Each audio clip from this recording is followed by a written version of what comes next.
same sort of position where usually I think my head's usually like lower down on screen, which is a bit shit. So the idea is if we're both boxes, your head should be slap bang in the middle, which is what we're at. So I think we're all right. But yeah, standing desks are better, man. Definitely sorts my back out. I'm sitting down, but I'd like to stand if I could. Anyway, we're live, folks. We are back with Brainfood Live on Air. It is episode 72. Could be episode 73. I can't even remember. But we are bringing it to you every Friday afternoon with another quality topic and amazing guests to talk about some recruiting brain food. Quick shout out. Basically, we need to do some AV sound testing and all that kind of palaver. So if you can hear me on Crowdcast, can you please comment and say hello, Hung? I can hear you. We are multicasting, folks. Multicasting on LinkedIn Live, which, by the way, no one is watching these days. I don't know whether anybody else is doing LinkedIn Live, but my numbers have totally crashed. I don't know why. But for the 5 people who are watching right now, can you please just let me know that you can hear me, because I still care about you. And Facebook, I believe we're broadcasting on Facebook as well in the group. So if you can hear me in the group, please say hello. You can hear me. Okay, I think we're doing okay. Have I actually published in the group? I have. Okay, I think we're ready to go. Fantastic. Quick word to our sponsors before we kick off the show. This episode is sponsored by our friends at Pass. Pass Technology, folks. They are a referencing background checking tool. It is the one-stop shop for you if you wanted to really scale up your referencing checking procedure. Super important these days because we've lost so many more signals in the recruiting process now that we're all distributed working and what have you. We really do need to amp up the amount of assessment after the fact before we actually start rolling out employment contracts. So check out Pass Technologies. They are a cool business. I will share the link in the chat stream. And you can also find them out in the description as well. Okay, cool. Well, let's get on with the show. We are going to be talking about a super interesting topic today, unconscious bias, particularly unconscious bias when it comes to aesthetics and personal appearance. I think this is something we're all very familiar with, either victims or perpetrators or whatever it is. We're all part of this. It's quite a human kind of reaction, but obviously quite problematic also when we're talking about trying to treat people fairly when we're doing the job of recruiting. So we've got a bunch of amazing guests to come on with us and talk through this show. But before we dive into that, as always, we go through a quick review of recruiting brain food last week. And we have Adam Gordon, our co-host, to help us do that. So Adam, how are you doing, sir? I'm great, thank you. And I've got some trivia for you. So I was on a podcast yesterday called The Recruitment Flex with Shelley and Serge. Ah, cool. I think you've been on it. I have, yes. Great guys. I got asked, you're Hung's wingman on Brainfood Live. When did you first meet Hung? I was like, right, well, actually, I wondered if Hung knows this, because I had an answer straight away. Any idea? It was in a bar. And I actually didn't like you at all. I thought, because this is in the moment of Brexit, it was about 3 years ago, and I was like hyped up because I was like so hostile to the idea. You were pro-Brexit at the time. No. You definitely were. And I just thought, who is this guy? He's really getting on my tits. And our relationship really was not shaping up well. But that was my first time we met, I'm pretty sure. You're definitely confusing me with Jacob Madsen or somebody else. Like, the first time you met me was on the 24th of October in a bar called the Canadian Embassy in Paris, next to the exhibition center. I don't remember that you didn't like me. I was wearing a kilt, and I don't think I was ever wearing a kilt. Yeah, I was never pro-Brexit, that's for sure. You were pretending, at least you were pretending to be pro-Brexit, or at least blasé about the result. And I was like, I was devastated by it. So anybody who's like sharing some pro-Brexit stuff at the time, I was like really having a problem with. And yeah, I remember that. But somehow we got over Brexit. No way. You just didn't understand my accent. I was furious about Brexit. I lived in Scotland for 5 years. I totally get it. But yeah, good show. Everyone should check out that podcast, the Recruitment Flex. Fantastic new podcast from our friends in Canada, and great to see podcasting generally escape the US, UK kind of thing, because there's loads more great recruiters and broadcasters in different spaces in the world there, and we should totally open our eyes and ears to those as well. Yeah, fantastic stuff. I look forward to hearing. When's the episode coming up? Today. Oh, cool. I'll definitely check it out, man. Right. Cool. So recruiting brain food. Last week, did you read it? Yeah, I did. So the first thing is you nearly got me into trouble with my HR department because you included a link to go and take a look at that site where people post naked pictures of themselves. Oh yeah, OnlyFans. OnlyFans. Yeah. Mm-hmm. Yeah. So I'm only kidding. I didn't nearly get into trouble from HR, but I found that really interesting. How people can just make money out of posting pictures of themselves. There's a million different ways that we can make money today, and it actually links in nicely with the article about the unbundling of the unbundling of work as platforms change. And when I say platforms, I don't necessarily mean just online, but as companies deconstruct, what it means is there's lots of opportunities for people to fill in the gaps and to satisfy demand in areas which hasn't really existed in the past. So absolutely found both of those articles interesting, and I linked them completely. Yeah, on those 2 points, by the way, OnlyFans is massive. I mean, I didn't really know about it until I read about this and then suddenly dug into it a little bit more. But for people who don't know, essentially it is, it's kind of like Instagram, but it's basically people pay to follow certain broadcasters, content creators, so to speak. Typically, it's just normal people that are prepared to share their privacy and intimate moments, let's say. And people make money that way. And it's a kind of a style of work which a lady called Lee Jin, who wrote the unbundling work, calls the passion economy, which is essentially, can you make money out of building an audience, which is, as a matter of fact, something that Brainfood is trying to do, building an audience and kind of building a business off the audience. OnlyFans is sort of a version of that, only it's about nakedness and it's kind of like pornography. However, the Vanity Fair article, is it Glamour magazine article, they were quite critical of it. I think they were saying, look, this is quite dangerous, etc. I'm not sure. It probably is not ideal, but at the same time, it seems to me like a democratization of this way of making money. I mean, if you want to do it, then there's a way to do it. It seems that you get more money doing this way than any other way of sharing your pictures. If you were sending them to page 3 in the Sun, you're going to get like 300 quid or something. Here, at least you can get a subscriber. So it's a way, I think, out of the this kind of the unemployment apocalypse. For some of us, we're going to be able to develop fans, and we're going to be able to make money off that. So yeah, super interesting links. I would recommend everyone check them out. It's interesting to see how money can be made going forward. I haven't read The Sun for a long time, but I've got to be honest, I don't think page 3 was ever user-generated content. To be honest, I think that they went out and found the people to be on. This is true. However, I think that those girls were paid nothing. It was like, oh, here's 300 quid, be famous, and that was it. Newspapers selling like 5 million copies or something, so it was like Murdoch was getting 99.9% of all the value, whereas here, OnlyFans, it seems that you get at least a bigger percentage to your own bank balance, which seems to me makes sense, even though I totally understand it's not simple. There's some other things to think about there. So anyway, related maybe to our topic today, but go on. What else was interesting, Adam? The 6 sort of alternative career options for people in recruitment. If you go and if you've got skills in recruitment, you can translate them to, quite clearly, you can translate them into HR. I can see that link. You could also translate them into sales. I can see that link as well.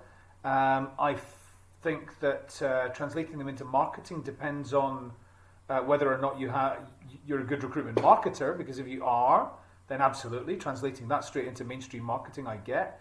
I think you co-authored this, did you? Or you provided some input to this article. I did. Interested to know how developer could be a link. I found that one a little bit more abstract. Yep, I agree. So the post was written by Luke Shipley over at Zinc, who actually produces some really great content. Basically, he asked me to look over it, and I said, okay, it's fine. I'm happy to give input.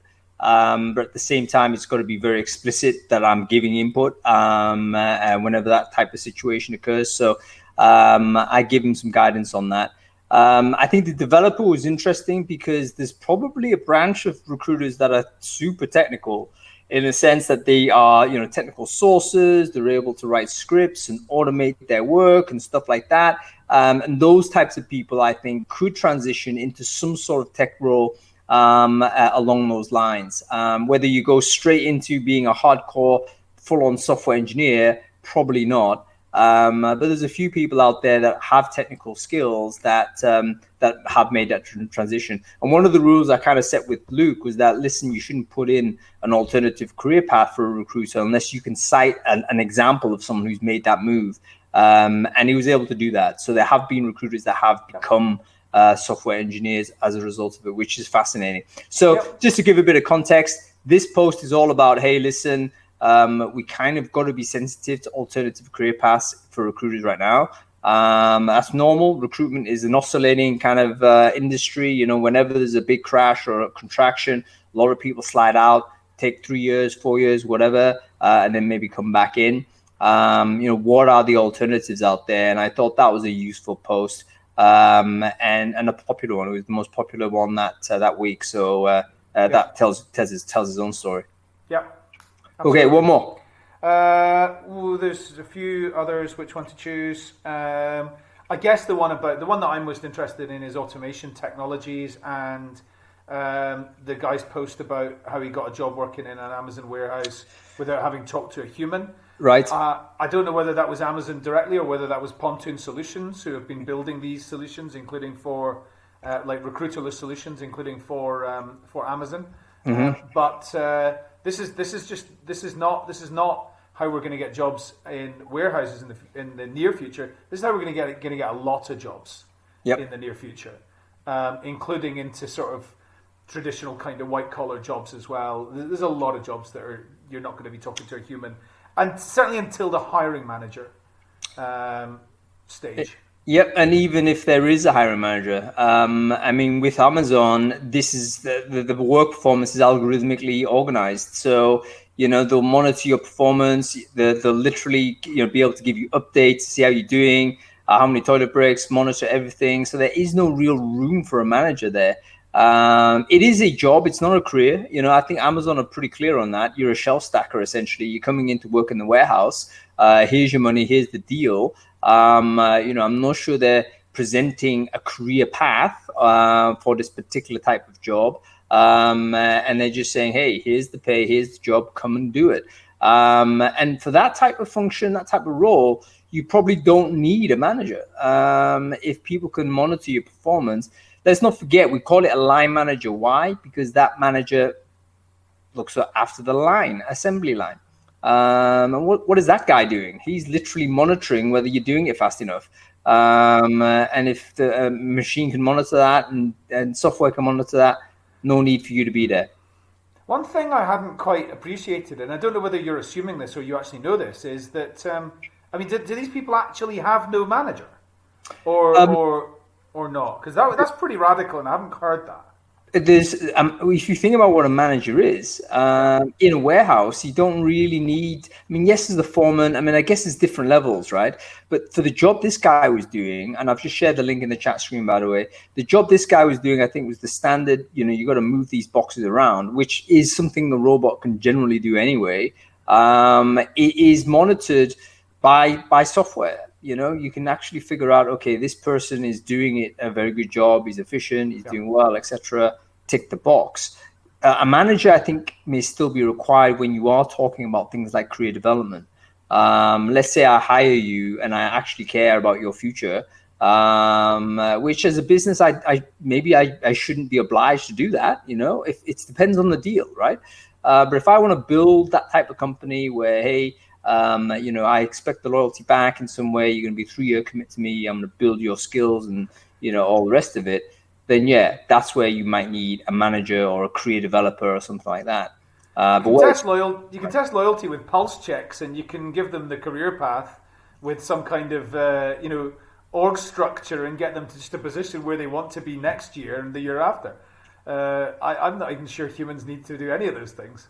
At some point, this is the future, man, and we're pointing directly towards it. I don't think we can deny it. The question is whether it's a good thing or not. And I think the author in this case generally came down on the fact that he didn't think it was a good thing. He ended up citing a load of examples about, why this is bad experience, et cetera, et cetera. But you know what might come back to that is, if you thought introduction of human recruiters automatically means better candidate experience, just go onto Google and type recruiters are, and then see what the recommendation engine gives you. We've had 30, 40 years to try and give candidates great experience. We can't do it. So I don't think putting human recruiters in there necessarily means better experience for the candidate. We need more design thinking in recruitment. That's 100% for sure, because that'll enable us to remove a lot of the recruiter forgot to call me back and stuff like that. And I think that that's something which will accelerate. So we have been at it for 30, 40 years, but at the same time, I think we're moving into an age where we can't not make changes now. Yeah, I think it's going to be huge. I mean, I think the changes will come at the organizational level, as you intimated with regards to, the dissolution of the company as an idea. I think that's definitely going to happen in large part, and that will actually transform what recruiting is. Maybe even render recruiting as an activity to be a little bit redundant itself. But we'll explore that as we go. Topic for another time. Point of today's show, beauty bias. You started the conversation, actually, Adam. I forget where you posted, maybe in the Facebook group or something, but we talked about good-looking people get plus when it comes to recruiting, right? I mean, you're good-looking, I'm good-looking, he's good-looking, she's good-looking, whatever. That means convert on interview, convert on video interview, better promotion prospects, better whatever. Someone who's not good looking or whatever, unconventional looking, let's say, penalized. So what do you understand about beauty bias before we kind of bring in our guests who, operationally recruiting at it and know a little bit more? You and I sort of speculate on the sidelines as non-recruiters now, but what's your experience of beauty bias? Have you been conscious of it before in the past as a recruiter, and how's it kind of when did you kind of understand this was a thing? Well, I mean, I think I probably understood very, very early. So when I remember my uncle, my mum's cousin, used to come to our house on Boxing Day every year, and he used to bring a different girlfriend every year, and each time she was beautiful. What did I do? I went and climbed up on her lap straight away. I was immediately attracted to go and. I need to know how old you are here, man. I mean, so I take it you're a 3, kid, 4, right? 5, okay, 6. Okay, I get it. Christ. Not like in my 20s, no. Yeah. Holy shit, man. No, right, I get it. So and so when I was like a little kid, why did I do that? Because they looked nice. Yeah. Okay, so I didn't. It's not because I was, sexually attracted to these people. I wasn't. I was 3, 4, 5 years old. It's because they looked nice, right? Yeah. There's something inbuilt in our brains to think that good-looking people means good in some way. There's lots of evidence from evolutionary point of view. It's all about symmetry of face and stuff like that, which basically means genetic fitness or what have you, and it means health. So it means that this person is not diseased. So when you're a kid, essentially, you may be drawn to people with more symmetrical faces. This has been there's been experiments where even kids younger than 3 or 4 years old, like baby level, if you show them an asymmetrical face, they get really uncomfortable with it. So there's all kinds of evolutionary biology involved and all this kind of stuff. And there's a reason why we promote beauty over most things. but it's obviously fundamentally unfair in the context of recruiting. It's clearly a problem because you have, there's all kinds of layers to this. There's what is beautiful. That's also culturally specific. And also, it's not only biological, but there's a cultural layer on top, should I say. It may also be about social status. It may also be about race. We know what is the beauty standards, typically are white beauty standards that roll across the world. And then obviously everyone who's non-white is trying to apply themselves to a standard that they can't reach or be kind of judged that way. So hugely problematic. India, that's really prominent. Absolutely. Then I guess the other thing about it is it's absolutely conditioned in us.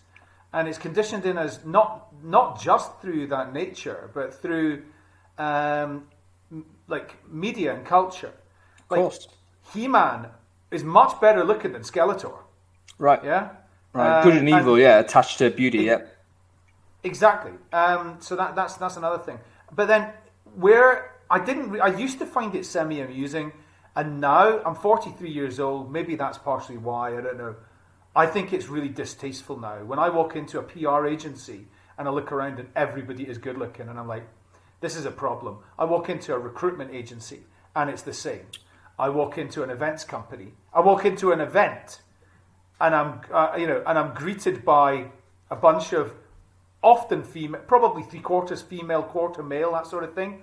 Everybody looks, is beautiful. It's these people have not been given jobs with that company because they're not as good looking as those people who have been hired.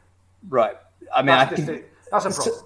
So for people watching this, the examples that Adam's described, can you kind of anecdotally confirm some of this? Because I think that from my side, definitely, I remember dealing with marketing agencies and PR agencies in particular. Unbelievable, right? It was just walking into like a catwalk. Everyone was like just a knockout, and you think, holy crap. That's obviously part of what it is there. And it's prominent in our industry as well. It's prominent in recruitment. You walk into, I'm not saying specifically, Hayes or Michael Page or these companies.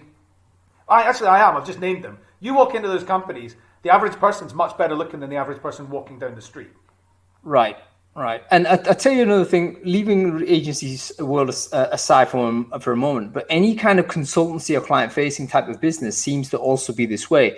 You go to a McKinsey or you go to a Bain consultancy, some of these blue chip type consultancy businesses. I'm seeing perfect teeth. I'm seeing these people are like completely in the top 10% in terms of aesthetic appeal, and you think, okay, there's a uniform, almost a biological uniform there, if you like. I think that's a bit more of an image. I think what we find is, when you depending on the intellectual levels that people need to be operating at to do certain things. If you go into McKinsey, they can't just go and hire people that are out of the cast off Baywatch. They can't. You're right. I'm not saying people. No, I actually don't think people are hired for that reason. But I think with regards to the blue chip type businesses, it's probably something that's associated with elitism and socioeconomic kind of strata as well, in the sense that these people are richer, they've had better healthcare, better nutrition, better everything, and then you're going to end up looking better. That's part of it, right? So it is true. Even at university, I had friends that went to universities like yours, like St Andrews. You walk around St Andrews University, good-looking people. Walk around, some other universities less prestigious, not as good-looking people.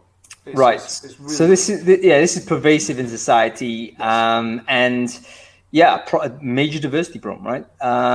When we're doing face-to-face interview, I'm looking at, and this unconscious bias is triggering. I'm going to basically award mental points higher to someone who's good looking compared to someone who's bad looking, with potential caveats. Upon occasion, I've seen good looking people be penalized for this, actually. because they're too good looking. And it's like, okay, that's going to be a problem in the office. Get rid, unless there was a spectacular reason why this individual was great. Boys and girls for this reason, actually. I remember very recently, there was a guy who I worked with in a startup who was a model. He's a good-looking dude, 6'2", perfect teeth, etc. Nice guy, everything. But he was lambasted for that. That's the whole of smart recruiters, isn't it? There's some ugly people. No, there isn't. Anyway, let's get on with it. Let's bring some more intelligent people to the conversation here, because we're rattling this around, and I want to bring on a couple of active recruiters, because, and Petar, will bring you on in a bit, but I want to bring on Erin, Matthew, and Charlotte Johns first, because they're currently recruiting. They have, I wonder whether it's on their radar screen. That's the first thing I want to ask, because we talk about diversity, we talk about debiasing, are we debiasing on aesthetics? I wonder whether that's the case. I'm anticipating not, but I'd be interested to know what these two would say about it. So Erin, I'm going to bring you on now. Charlotte, if I can see you, which I think I will in a sec. Yeah, cool. I'll bring you on also. I mean, I'm going to say something that's going to sound really awful, but I'm just going to tell you the truth, because this is how I feel. If I meet somebody who's really good looking, and then they start talking to me, and I'm like, wow, you're really smart, I'm surprised. Right. And that's awful. But it's not. That's the reverse bias. That's the downside of being beautiful sometimes, is that people don't take you seriously, or they don't credit anything else. Like, for instance, you might be so attractive, or, I mean, I'm guessing, but, if you're of this type of appearance, which is a stunner, people may never get beyond that. That may be the thing. Anyway, there's Charlotte Johns. Charlotte, how are you doing? Hi. I'm good, thanks. How are you both? I'm very well, very well. Welcome to Brainfood Live On Air. I believe this is your debut on the show, Charlotte. I'm very excited. Welcome. Great to see you. And it is super interesting. And for people who don't know you, Charlotte, can you quickly introduce yourself and what it is you do? Because you've got a new job, actually, haven't you? So let's tell people about that. Job, yeah. I am a sort of diehard recruiter. I've headed up teams at Transport for London, Legal and General, British Airways, and lots of others in between. Those were my sort of head of roles, and I've done lots of sort of consultancy and D&I work in between for organisations like Standard Chartered and Credit Suisse. Currently I'm at the Wellcome Trust, which is a fantastic place to be on. They're doing a number of sort of talent acquisition / people type of projects. And it is a really interesting place to be working at the moment, because we are all about COVID and all about research into the medical world. And our director is a very outspoken member of the SAGE committee. So it's been a very interesting time to join there. I joined 2 weeks before lockdown. So I have spent most of my Wellcome career looking at people through a camera screen, which is very intimidating. Yeah. You've got a new chair and a new CEO as well there, I think, isn't there? There's quite a lot of new leadership. Yep. We have got a new chair who starts next year. So it is, oh God, now I can't remember her name. She was the president of Australia. Julia.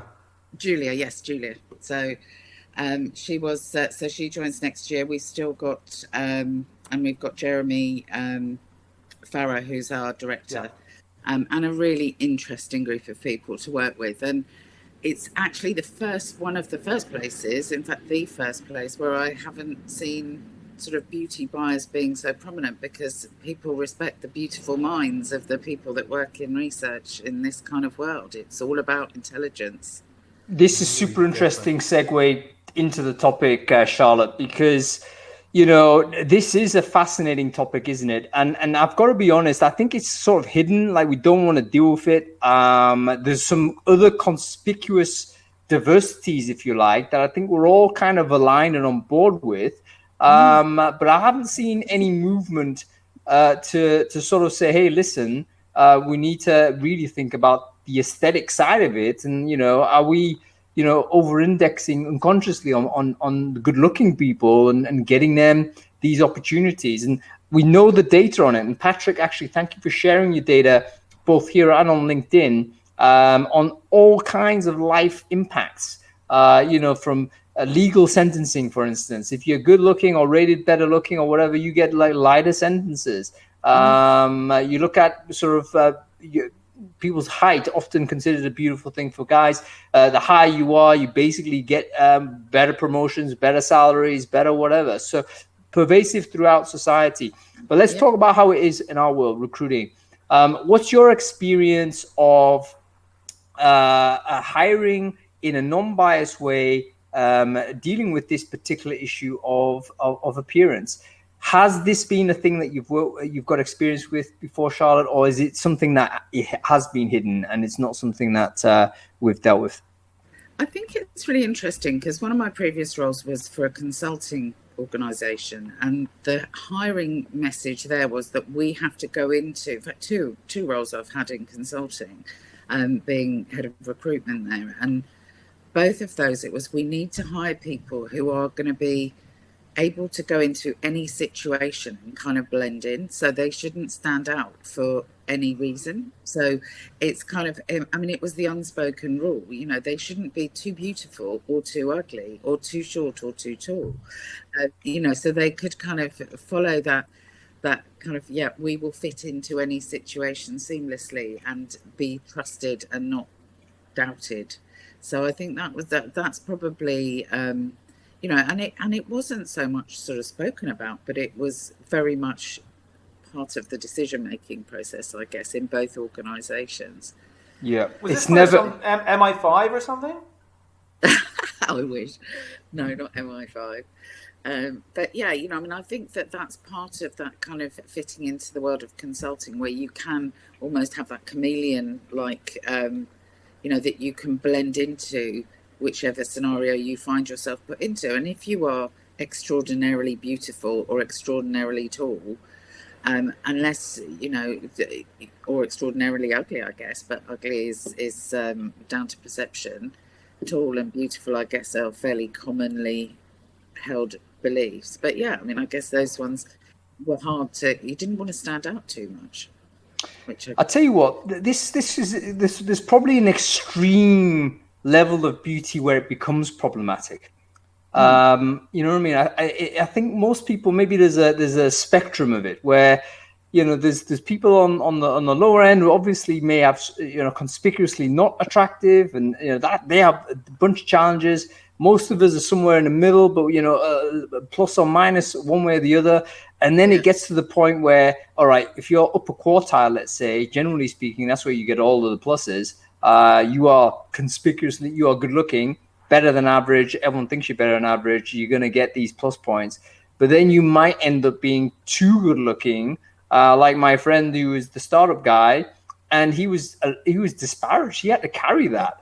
He had to basically always handle the fact that he was model-esque, like a stunningly good-looking guy, and obviously so. But he wasn't taken credibly. He wasn't not considered. He was considered dumb because of this. Yeah, and I think that what you were talking about before about the agencies and those kind of salespeople being really, really beautiful, because you buy that beauty, you buy that kind of that attractive person that comes along and is fawning all over you and making your ego feel good, and selling at you. And then when it comes down to delivery, you get the kind of back office people who are just going to, who aren't those front of house gorgeous ones. And I think that you see that often in our industry, and particularly in the agency world.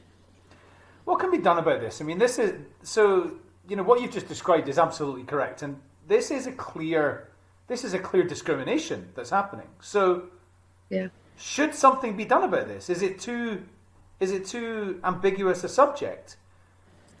I was reading a study earlier on about somebody who said that, they would love to do some research, but in order to do the research, they'd have to say, can all the ugly people please step forward? And that in itself would just feel so wrong, but you kind of have to, ugly and beautiful is very much a personal view, isn't it? Yeah. So how do you study it?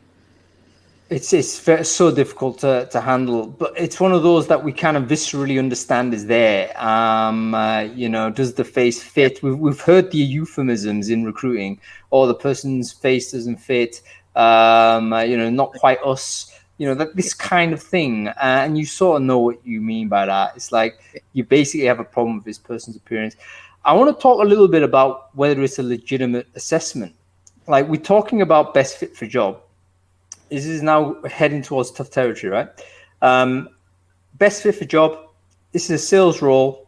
We know that people have this bias towards more attractive people. Therefore, I'm hiring an attractive person. Therefore, I think that person is going to be a better salesperson as a result of their attractiveness.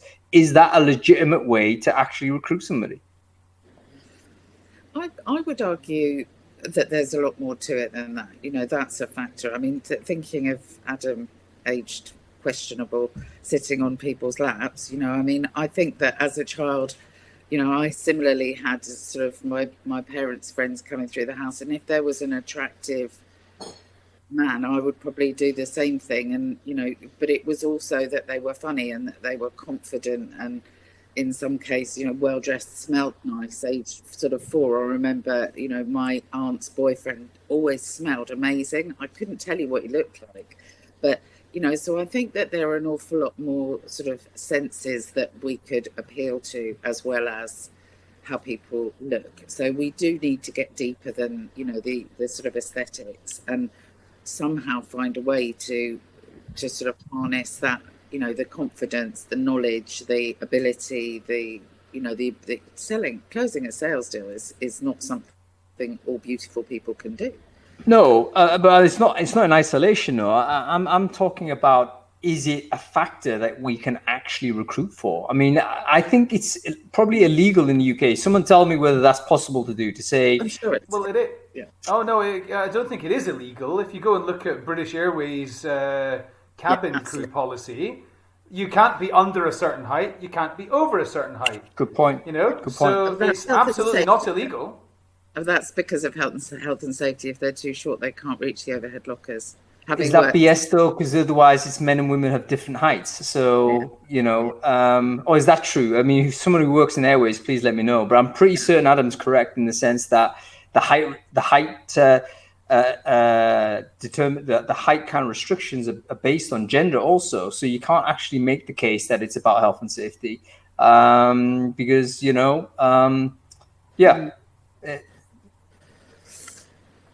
I think it's also to do with the individual and how they feel about themselves when they come to the interview. So people who are less good looking will not perform so well in an interview. I mean, I've had always been a bit overweight, and so I've always felt a little bit, that impacts my confidence when I go for interviews. I've been very lucky that I've got lots of other factors that have given me a really successful career, and I'm very proud of what I achieved. But I still think, gosh, there's a skinny woman in front of me, or a skinny guy, or somebody who looks better, and I think that is something that lots of people, those bad voices in your head that you kind of bat out of the way very quickly, are still very prominent. And someone who's been told perhaps as a child that they weren't so good looking, or it's those kind of patterns that stick in your head. And I think unless there's a recruitment process that tries to overcome that and asks the right questions and breaks down some of those barriers, you need to make your candidates feel comfortable as well.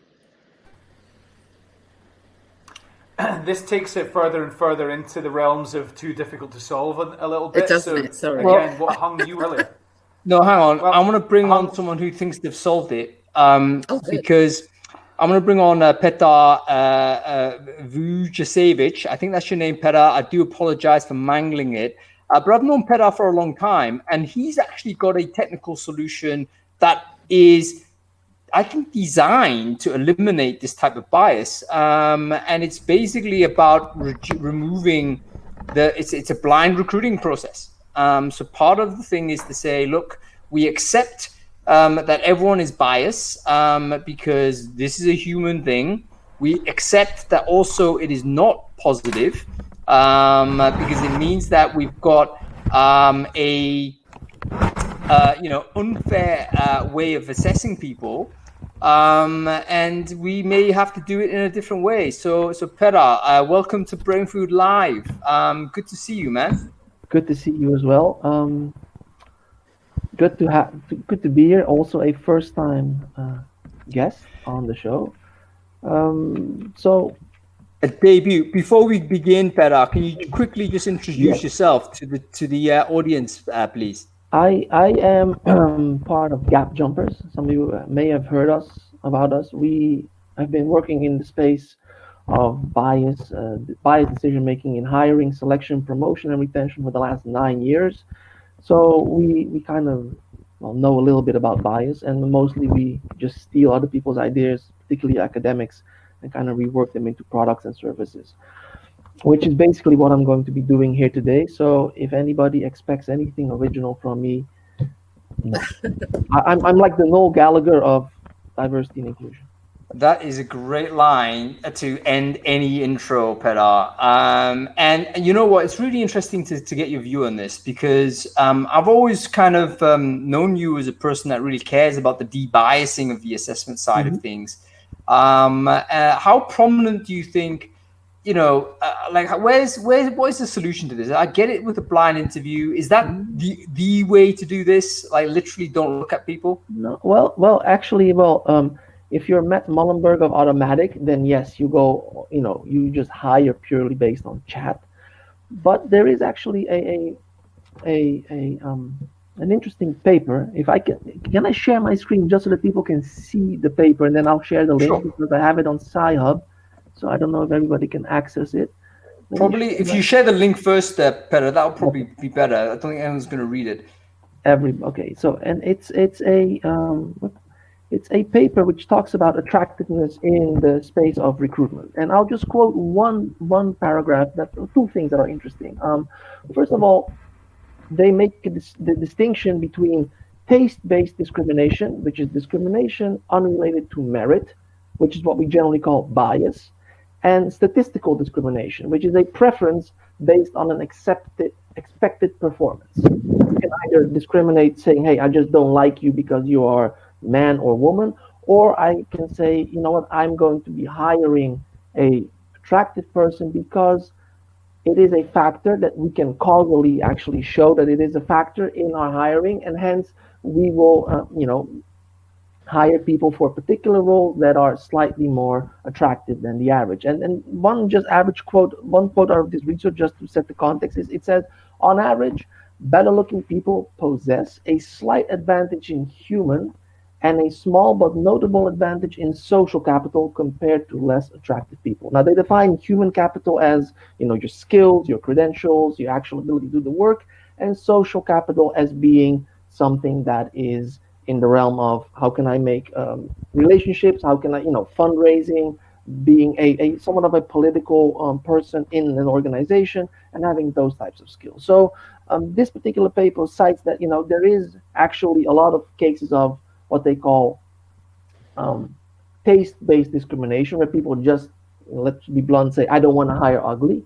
But that's not always the case. There might be cases where, the reason why people are being hired for a particular appearance is because it isn't actually a determining factor to succeed in that particular job. And this, leads me to a possible solution. I'm not going to say I have the solution, but this would be a hypothesis that beauty bias, if we can call it that, usually goes hand in hand with a competency stereotype. And by competency stereotype, I mean that, we always assume that we know what a good performance entails. And we're looking for the right person to fit the job. Whereas if you actually start to look at what is a good performance, what is the cause of a good performance? Can we actually causally isolate the factors of performance that we want to have? That is the basis, not just for beauty bias, but for any type of bias, to start mitigating that. Because you mentioned a very important word, Hung, and it's over-indexing. It's about, it's not about disregarding beauty in my personal view. It's about making sure that it's weighted correctly within the overall assessment process. Now, again, if there is statistical cost run over a couple of hiring cycles or a couple of years of employees that you can point to saying, hey, you know what, in this particular kind of role, beauty may or may not, it's actually a determining factor competency being equal, it can tip the scales to get more sales, get more funding, or get better team performance because the manager is more liked. Then there is a case to say, what, this is a case of statistical discrimination, meaning it is based on a particular outcome that we can link to, and as such, it should not always be disregarded. Now, the question, of course, is, do you actually know what causes great performance, right? If that foundation is wrong, then you're probably going to move into taste-based discrimination because you think that X is, that beauty is a factor, whereas you don't know if beauty actually is a factor. So that's just, what we can look at, in terms of bias. It's understanding what does performance actually mean, what factors into a good performance, and if beauty is an element to that, then weigh properly. So this is really interesting, Peter. What you're saying is a potential, again, you're right to say it's not a solution, but a mitigation that we could put into place is to understand what good looks like. And I hesitate to use the term looks because, we're attacking that, but, what good actually is, and then work regression plan it from there. In other words, figure out, okay, here's what a good performer does. Can we correlate those things to a bunch of factors, and how important is the personal appearance? Are we overrating the personal appearance? Correct. In many cases, maybe we are. Well, it's a foundational thing to just look at any type of hiring situation, right? You just want to know, what am I looking for? If I'm hiring an engineer, what does a good engineer do? Because again, once you have a standard that is somewhat objective, recruiters can go far and wide because they just go, look, these are the objective boxes that we're looking for. We're not looking for, again, Google, right? After thousands of data points, they figured out, grade point average has no bearing. Well, okay, great. Now we know, right? So now we can factor in grade point average at the correct weight when we interview somebody or when recruiters go out and they go, it's not about having a, what is it, 2 in the UK or 2.1? A 2.1 is generally perceived to be the bar, I think, in the UK. Okay. So maybe a 2.1 is not what you're looking for, right? But if the perception is there, then you're making then you're making wrong decisions. And so that is just a foundational thing, regarding any type of hiring decision. Again, it comes back to what I think the gentleman with the beard, Andrew? Me, Adam. Adam mentioned, right, about, a particular college. Russell 20 group universities are just perceived to deliver better people than if you go to a Brixton community college. But there is absolutely no correlation if that's actually the case on jobs. So again, it's about figuring out what does performance look like. And then a lot of things become a lot clearer. And again, it's like saying in an interview, well, people that interview well have a bias because they have the gift of the gab. Well, you don't want to dismiss that. You just want to put it in its proper context when you make that decision as a hiring panel to say, what, this particular person, yes, they had the gift of the gab, but, in our assessment, it's only 10%. So the gift is only 10% worth of the overall picture instead of it being a halo whereby everything else gets crowded out because it's the only thing we remember. So if you create the profile of the perfect person for any role, and part of that is, how they perform, what they've done, what their exam results are, and a factor is how they look or how they are perceived to look, how do you then create, and I think that the challenge is then how you then create a recruitment process that enables you to consider that 10% of their successes could be based on how they look and 90% is not, and not have a recruiter who's blinded by the fact that they're particularly beautiful or particularly ugly. Oh, well, that's a good question, and I've thought about that as well, and I've only come up with a very crude answer, which is don't have a singular recruiter make a decision, right? I mean, I might be blinded by Hunk's beauty, but you might go, well, you know what? He's not really a good-looking fella. So they can balance each other out, right? I mean, generally, you don't want to have a singular person making any decision, ideally. Now, perhaps in the pre-screen stage, at the initial top of the funnel stage, you can automate things, right? I mean, auditions, assessments, whatever the case may be, you want to maybe anonymize that. You want to maybe remove the point of contact that a human has with another human to the point where it's actually necessary. Now, that might be, a way to go about it. But in general, I think the biggest problem is, yes, wisdom of crowd, maybe, as Patrick says. But I think in general, if a singular person is going to make a determination, then you're always at risk of that particular person having perhaps a preference or an infatuation. Jumping in right here, interesting that the direction of travel again is to dehumanize the process a little bit. Like recruiters are going to walk in with bias. That's a fact. And if you're the recruiter as the top of you're the gatekeeper at the beginning of the funnel, let's say, then you're basically prejudicing the entire pipeline because of your particular bias. So maybe we need to be stepping back further down from the funnel and getting involved at a different point in the process, which it's a shocking revelation, right? I mean, 360 Recruiter run the entire thing. Most people who recruit still think that they legitimately would think that they are candidate hunters, finders of people, etc. But we can't potentially do that without loading in load of bias. And again, without hogging the conversation, there's not just two things I want to point out. One, is it possible that people in the chat, maybe answer this question? How many of you use Zoom for candidate interviews? They're going to take a while to type back, but I think the answer is many of them. Okay, I think a lot of them, yeah.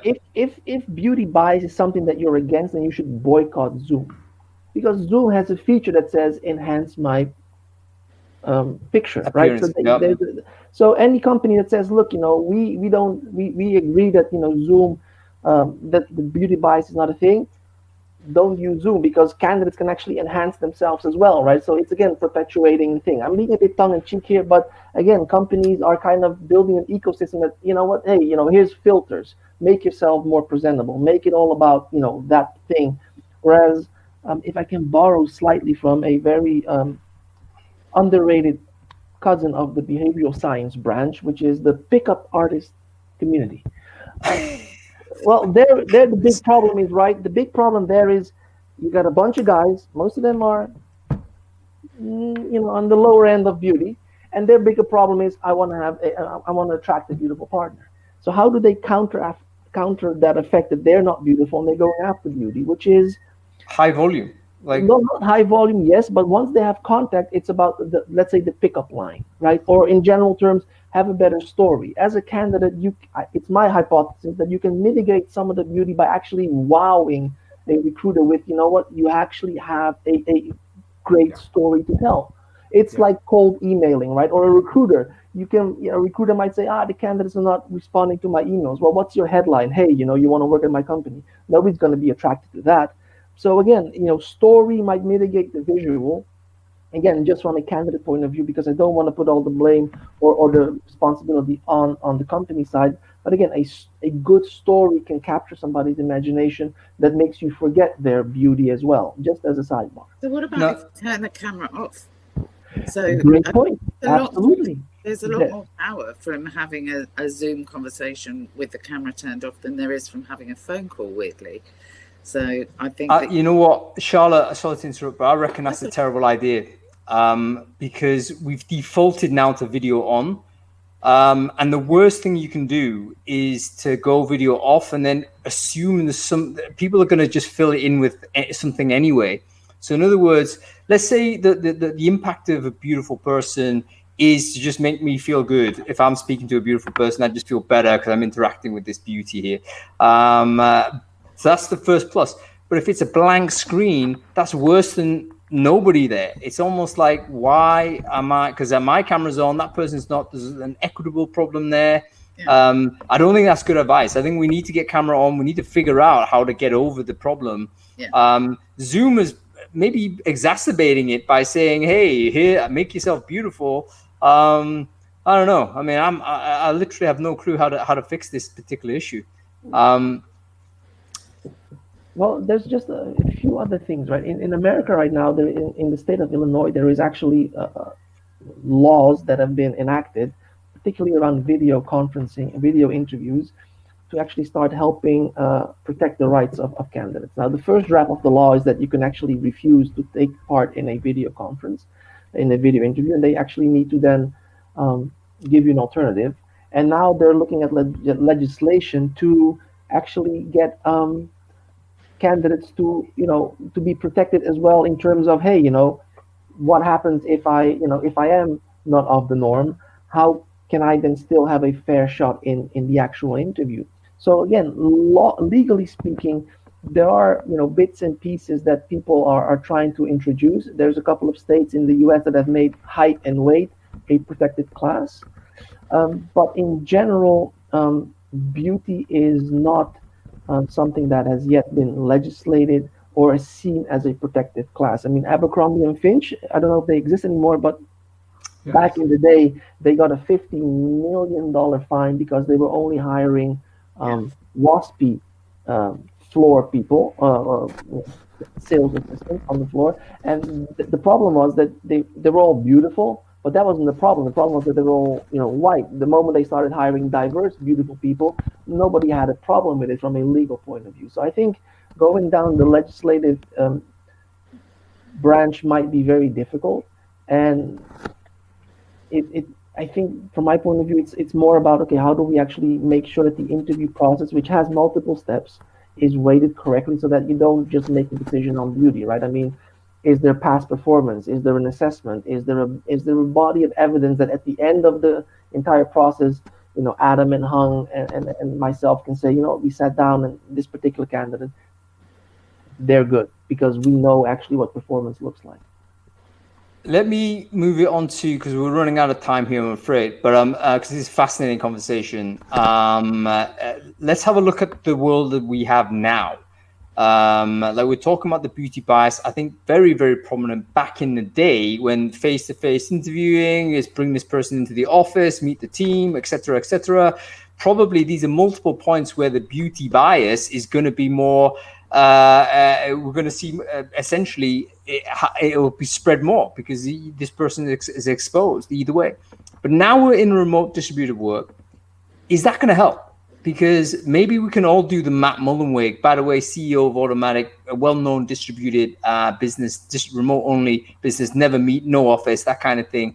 Is that going to help people of diverse experience? Because you know what, maybe that person is always just going to be an avatar and I can just see the work, I can just see the product. I don't need to ever meet this person. So beauty bias recedes. Charlotte, your thoughts? I think that because of the industry that we work in, and because of my personality, I need to see people.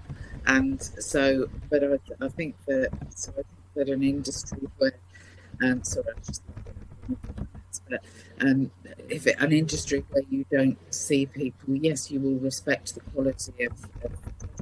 However, I don't build such a strong relationship with it, based on respect for the product, but not respect for it. I'm not sure. Okay, how about you, Adam? Your thoughts on this? Does remote working, distributed working, is that going to help in a strange way mitigate this issue of beauty bias? I don't think it's going to make any difference, to be honest. And I also don't know whether it really is a genuine issue or not. It goes so deep into society. And we think about, we talked about St Andrews University. You walk around there, everybody's better looking than they are at, some polytechnic that's now a university. But this goes like wealthy individuals get to choose, have better choices around who they might marry and therefore have children with. So it's all, embedded into the culture of everything in humankind. But that's why it is a problem, though, because you've got a social mobility issue, don't you? I just think it's such a big one. I'm just not sure if it's. I think there's a lot of lower hanging fruit.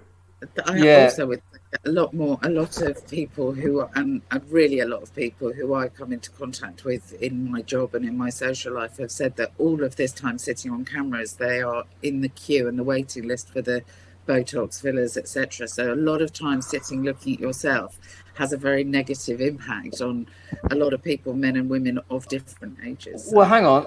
Erin, who I would try to bring on earlier, has just made a very interesting comment. And Erin, you're saying that basically, in fact, let's see if I can bring her back on. She's saying that essentially she's more comfortable feeling less attractive on camera than she was before because she's doing so many times on camera. And that's definitely true for me.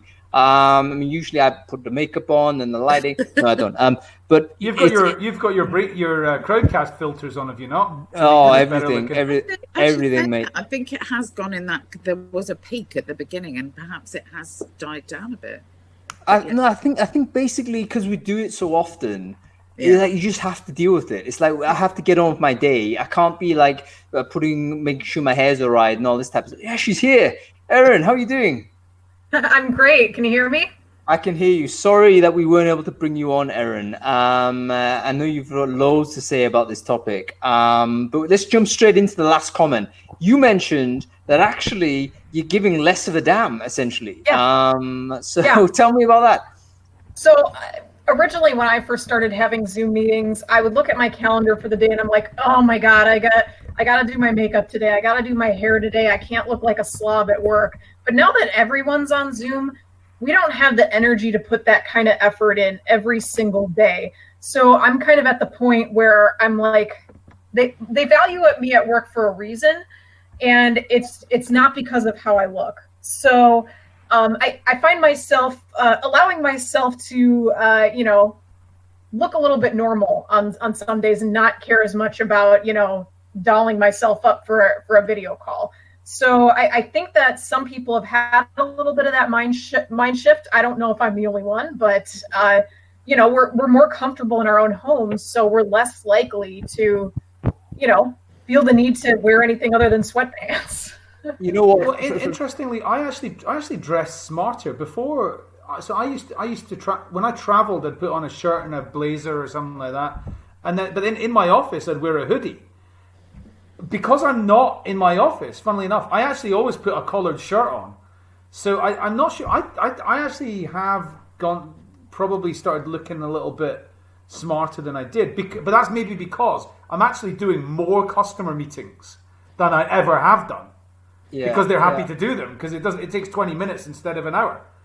That's it. And there's also more serendipity or spontaneity, should I say, about those customer meetings. So for your side, as if you're in sales mode, probably you're going to dress up more often because, on the off chance that the VC that happens to be there, you got to have a chat with them. But Erin, you mentioned something really interesting there because that aligns with the theory that remote working should degrade the importance of the beauty bias, right? Because you're saying that, we're going to get more used to the fact that we are just human beings.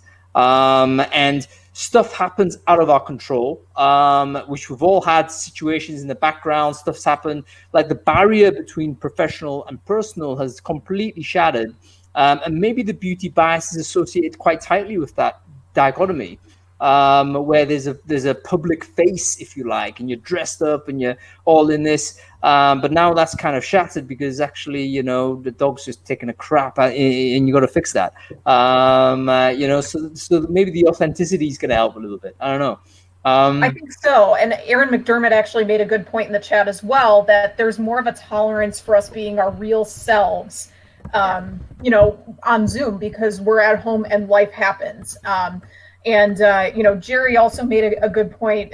He said that my note makes sense for those whose value is already known within the company. But when you're interviewing for a job, of course it's different. Of course it is. Yeah, and we've talked about this for over an hour about how we have these implicit biases that are just kind of always going to be there. But I think awareness of it is a good first step when it comes to that. Yeah, and Petar came up with some ideas, which I think we all align with. Like if there's a single recruiter, there's a problem. So if you care about this, maybe you need to have multiple people at least to do that verification. Maybe we can't eliminate the human bias. So maybe the recruiter steps down from the front of the funnel a little bit, use some automation, use some gaming technologies, use some sort of assessment that isn't based on appearance, that can kind of diversify your funnel. And only get the human being involved, when the person you've already checked a few points. I mean, I think it'd be harder to apply a bias when this person's like aced a score that you care about. You're going to think, forget what it looks like. I need this person to deliver the skills. And, it's a mitigation thing there. Can I just say that I think there is one thing that we can do about this. And I feel very strongly about if you see something that makes you feel uncomfortable, you should say it.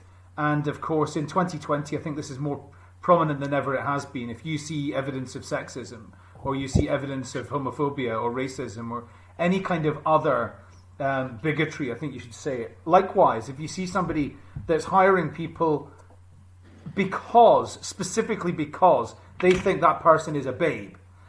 I feel like you kind of need to point it out, and you need to say it's not really acceptable. And maybe it's just me that thinks it's unacceptable, but certainly now I do feel uneasy when I meet somebody's colleagues and I look at them and go, there's a hiring policy, there's an active policy here which is discriminatory.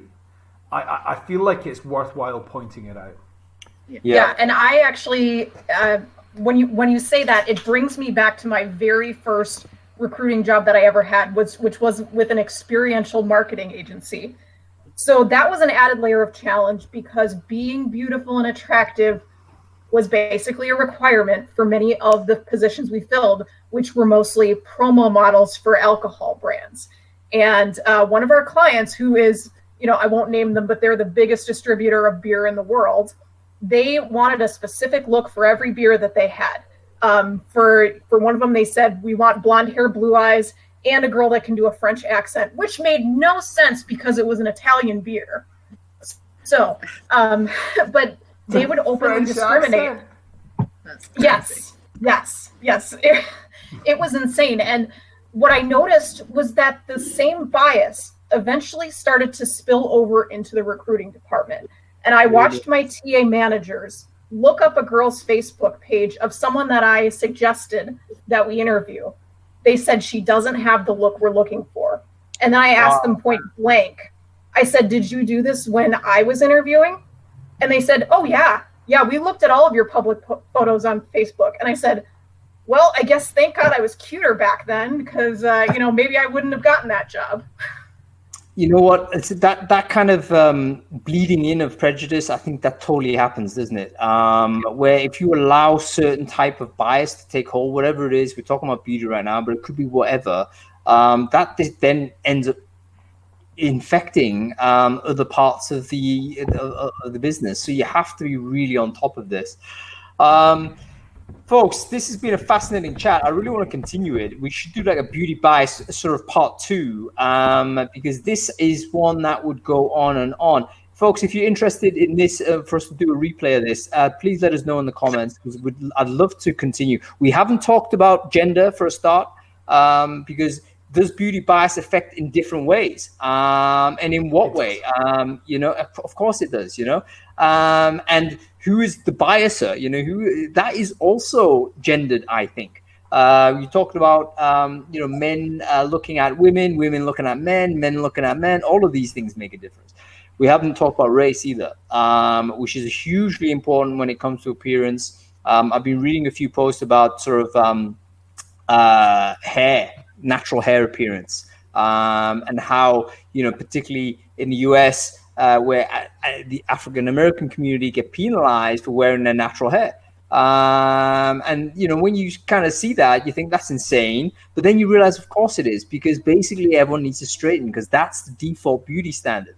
And even, Caucasian people typically a lot of my Caucasian friends would straighten their hair for a formal event or something, even if they had curls. Like, when did that happen as a thing that is more formal, to be straight haired? That's weird. But anyway, we haven't talked about that, so I think part 2 would be amazing. I want to thank everyone for watching this show. We are over time, and I don't want to take any more of the day for everyone. Thank you for watching, everyone, and thank you, Pedar, for your amazing contributions. I'm going to look at your paper. That's fantastic. Charlotte Johns, thanks for coming on to the show. Welcome to it. We'll definitely get you back. Erin Matthew, thank you for being patient. Goodness me, you were there for an hour before we got you on, but you came in, you're firing bullets in 10 minutes. You got us there. And Adam, thank you for being co-host, man, always. Everyone, thank you for watching the show. It's been great having you. We're back next week. What are we talking about? We are talking about remote first, lessons from remote first businesses that they can teach companies moving to remote. So we've got Mark Dubel from Elastic. We've got Anastasia, whose second name I cannot pronounce, but she's a senior recruiter at GitLab. They're going to be talking to us about what remote-only businesses can teach us about recruiting when we're all now shifting to remote to remote first now. So definitely check that out. Follow the channel. Thank you again to our sponsors, Past Technologies. Make sure you check them out if you are looking for a reference checking tool. We'll be back next week, folks. We'll see you in 7 days. Have a good weekend, everyone. Bye.